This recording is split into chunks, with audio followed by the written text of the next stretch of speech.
Well, for those, I would say this, I represent over 1,300 companies who every day are looking for employees. And so if we are not graduating kids ready to work and ready to step in the workplace, we are failing our business community, we're failing the economy. And all it will do is create more poverty. We have one of the highest poverty rates in the country right here.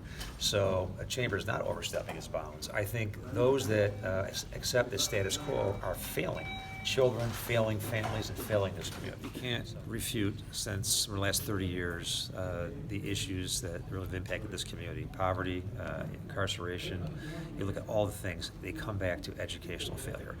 And incremental changes, 1 or 2% either way, is not success. It's a system. I've gotten to a point in life, I don't blame anybody.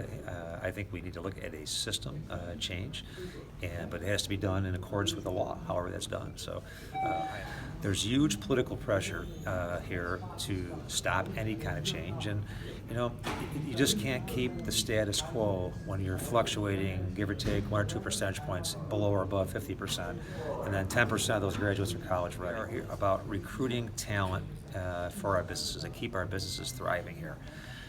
And looking at trying to impact poverty, it is so hard to do unless we have an exponential change. We should be at 80% plus graduation rates, and I do not buy the excuse I've heard for certain leaders that poverty and bad parenting is the reason. That's a poor excuse.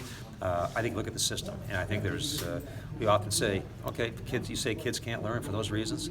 A lot of kids leave those schools, hit our streets, and learn from the wrong people on our streets, and learn very quickly. Now, here's my thing. We failed kids for years, and we should be looking at ways to change this system. And I said, as the mayor, before mayoral control, I said, I think it was each month I met with leadership, city council president at that time, school board president, the superintendent, Adam Urbanski, everybody in the room. Great discussions about what to do. Leave the meeting, nothing happened.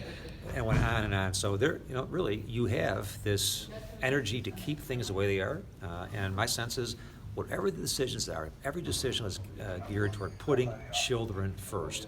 You'll make the right decisions. I don't think we can say with a straight face that's been done historically.